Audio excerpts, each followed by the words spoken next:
कि मेरा जो इलाका है संथाल परगना, जहाँ से कि मैं सांसद हूँ, 1951 में वहाँ 45% आदिवासियों की आबादी थी और अभी जब 2011 की जनगणना हुई तो केवल 26-27% है और जब अभी 26-27 में जनगणना होगी तो मुझे लगता है कि वो 21 या 22% हो जाएगी। लगभग हम आदिवासियों की यहाँ बात करते हैं, आदिवासियों की सुरक्षा की बात करते हैं, लगभग 50% आदिवासी गायब हो गए।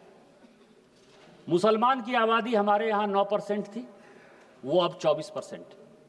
पूरे देश भर में मुसलमान केवल 4% बढ़े हैं। ये हिंदू और मुसलमान का सवाल नहीं है, हमारे यहाँ मुसलमान 15% बढ़े हैं। जहाँ की विस्थापन है, जहाँ पलायन है, जहाँ रोजगार के कोई साधन नहीं है, ये कौन से लोग हैं? ये सभी बांग्लादेशी घुसपैठिए हैं जो हमारे यहाँ आ गए हैं, उनसे वोट प्रभावित करके ये सारी अपोजिशन चुनाव जीतती है।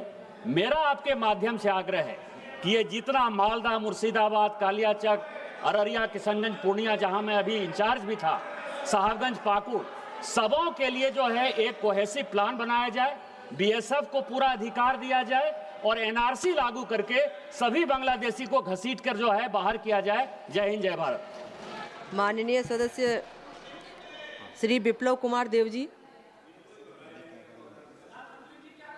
विप्लव देव कुमार जी। सभापति महोदय, मैं आपके माध्यम से अगरतला एमबीबी एयरपोर्ट को इंटरनेशनल एयरपोर्ट घोषित करने हेतु विषय उठाना चाहता हूं। अगरतला एयरपोर्ट जो है 1000 अंतर्राज्यीय और 200 अंतर्राष्ट्रीय यात्रियों की क्षमता है, संपन्न है। इसके अलावा इसमें 20 चेक इन काउंटर है, 4 यात्री बोर्डिंग ब्रिजेस भी है और बस सालाना 3 मिलियन यात्रियों का क्षमता है। इसमें 18.85 करोड़ रुपए की राशि एयरपोर्ट अथॉरिटी ऑफ इंडिया को त्रिपुरा सरकार ने भुगतान किया है। गृह मंत्रालय, भारत सरकार ने एमबीबी हवाई अड्डा अगरतला को इमिग्रेशन काउंटर के लिए विभिन्न रैंकों का 25 पुलिस कर्मियों को तैनात की मांग की थी, वो भी त्रिपुरा सरकार ने कर दी गई है। आईएलएस सिस्टम है, ग्राउंड लाइटिंग सुविधा भी वहाँ है और 4/1/2023 में एमबीबी हवाई अड्डा को सीमा शुल्क चेक पोस्ट घोषित कर दिया गया है। मैं आपके माध्यम से गृह मंत्री जी से और हमारे सिविल एविएशन मंत्री जी से आवेदन करना चाहता हूँ कि अगरतला एयरपोर्ट को इमीडिएट इंटरनेशनल एयरपोर्ट की घोषणा करें, क्योंकि सभी जो कार्रवाई है जो टेक्निकल वो हो चुकी है और इमिग्रेशन पोस्ट अधिसूचित करने की कृपा करें और अंतर्राष्ट्रीय उड़ान संचालन जल्दी से जल्द शुरू करें। धन्यवाद। माननीय सदस्य जून मल्लाहा जी। अच्छा, Mallya, sorry. It's okay, no problem. Thank you, madam. Sorry, my voice won't sound the normal way thanks to Delhi pollution. It's got the better of my voice. Madam, the Manrega Employment Guarantee Scheme, the Manrega, has been stopped in West Bengal, depriving nearly 59 lakh beneficiaries. Under the scheme, the union government continues to owe the state more than rupees 43,000 crore in pending payments. The Calcutta High Court, in its recent judgment, directed the union government to resume Manrega's operations in West Bengal by 1st August 2025. Despite this clear order, the union government has neither restored the scheme nor released the funds due to the state's workers. Instead, it filed a petition before the Supreme Court challenging the High Court's order. In a way, even the Supreme Court stood with the Mamata Banerjee government and upheld the decision on resumption of the Manregas.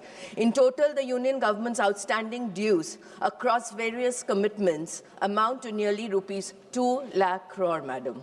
Depriving states of their rightful dues shatters the foundation of cooperative federalism and the very ethos of the Constitution. Thus, I urge the union government to restart Manregas and disburse the amount owed at the earliest. Joy Bangla. माननीय सदस्य श्री राजकुमार चाहर जी। धन्यवाद माननीय अध्यक्ष जी। मैं आपका ध्यान उत्तर प्रदेश के आगरा जिले की ओर दिलाना चाहता हूं, आपके माध्यम से सरकार के लिए। आगरा में ताजमहल है और ताजमहल बहुत ही खूबसूरत है, लेकिन ताजमहल की खूबसूरती आगरा की जनता के लिए श्राप बन गई है।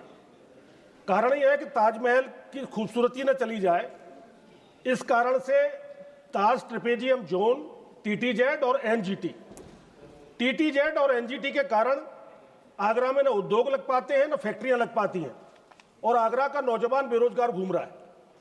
मैं आपके माध्यम से सरकार का ध्यान दिलाना चाहता हूं कि आगरा में दिल्ली से आगरा तक एक्सप्रेस वे है, लखनऊ से आगरा तक एक्सप्रेस वे है, आगरा से ग्वालियर के लिए भी नया एक्सप्रेस वे बन रहा है, आगरा से जयपुर के लिए भी है।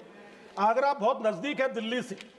अब हमारे पास एक ही रास्ता बचता है, केवल एक रास्ता है कि फैक्ट्री और उद्योग तो लग नहीं सकते बाध्यता के कारण, लेकिन IT का हब पूरे देश भर का आगरा में बनाया जा सकता है। तो मेरा आपके माध्यम से सरकार से ये मांग है कि आगरा के बेरोजगारों को ध्यान रखते हुए आगरा की जनता के हित में IT का हब आगरा को बनाया जाए, जिससे वहां के लोगों को न्याय मिल सके और ताजमहल की खूबसूरती अपने आप बनी रहे। माननीय सदस्य श्री श्रेयस पटेल जी। Thank you, Honorable Speaker, Madam. I rise to highlight the urgent matter concerning in my constituency, Beluru-Hassan section of National Highway 373. Although work has been already awarded and agreement has been executed, the project has not been grounded due to non-approval of revised cost estimate, Madam. At present, it has been pending with the regional officer Bengaluru to review the land acquisition award. Due to administrative delay, the appointment date has not been declared, that the agency is unable to commence the work. This stretch is one of the most important corridor in Hassan district, used extensively by local commuters, tourists and farmers. The road condition has been deteriorated significantly following successive monsoon and heavy vehicular movement. I request Ministry of Road Transport and Highways through you, Madam, to ensure expeditious approval of revised cost estimate so that the project may be grounded at earliest. Thank you, Madam. माननीय सदस्य श्रीमती महिमा कुमारी मेवाड़ जी। धन्यवाद सभापति महोदय। मैं अपने राजसमंद परिवार का यहाँ से नमस्कार करना चाहती हूँ। मेरे सांसदीय क्षेत्र राजसमंद राजस्थान के अंतर्गत आने वाले नाथद्वारा विधानसभा के गुंजोल ग्राम में मेडिकल कॉलेज की स्थापना के लिए राज्य के बजट वर्ष 2023 में घोषणा हुई थी और भूमि आवंटन भी किया गया था, परंतु भवन निर्माण आरंभ अभी तक नहीं हो सका है। इसका क्या कारण हो सकता है? मेरे सांसदीय क्षेत्र जनजातियां बहुल क्षेत्र है, विशेषकर नाथद्वारा विधानसभा से लगे क्षेत्रों यथा भीम व कुंभलगढ़ में भील इत्यादि जनजातियां जन समुदाय हजारों वर्षों से रहते आ रहे हैं। जहां इन क्षेत्रों में नई मेडिकल संस्थाओं का निर्माण कर स्वास्थ्य सेवाओं के विकास की आवश्यकता है, वहीं मौजूद मेडिकल संस्थाओं में नर्सिंग स्टाफ और डॉक्टरों की संख्या में वृद्धि के साथ उच्च स्तरीय मेडिकल सुविधाओं का विस्तार करने में बेहद जरूरी है। और जब गुंजोल राजस्व ग्राम में राज्य के बजट के माध्यम से मेडिकल कॉलेज का निर्माण को स्वीकृति प्रदान की गई है, तो कोई कारण नहीं बनता है कि इस मेडिकल कॉलेज के निर्माण में आने वाली बाधाओं को दूर ना किया जा सके, जबकि क्षेत्र जनजातियां बहुल क्षेत्र है। मेडिकल कॉलेज निर्माण में आ रहे विभिन्न बाधाओं और मौजूदा स्वास्थ्य संस्थाओं में नर्सिंग स्टाफ सहित आधारभूत मेडिकल रचनाओं की कमी के कारण जनता विशेषकर नाथद्वारा और उससे लगे हुई जनजातियां बहुल क्षेत्र जैसे भीम और कुंभलगढ़ इत्यादि में स्वास्थ्य सेवाओं की आसान उपलब्धता पर गंभीर असर पड़ने की प्रबल संभावना है। इसके साथ नाथद्वारा और उसके आसपास क्षेत्र में ऊंची स्तरीय स्वास्थ्य सुविधाओं के विस्तार के लिए यथासंभव नीतिगत प्रयासों को किया जाने का अत्यधिक जरूरी है।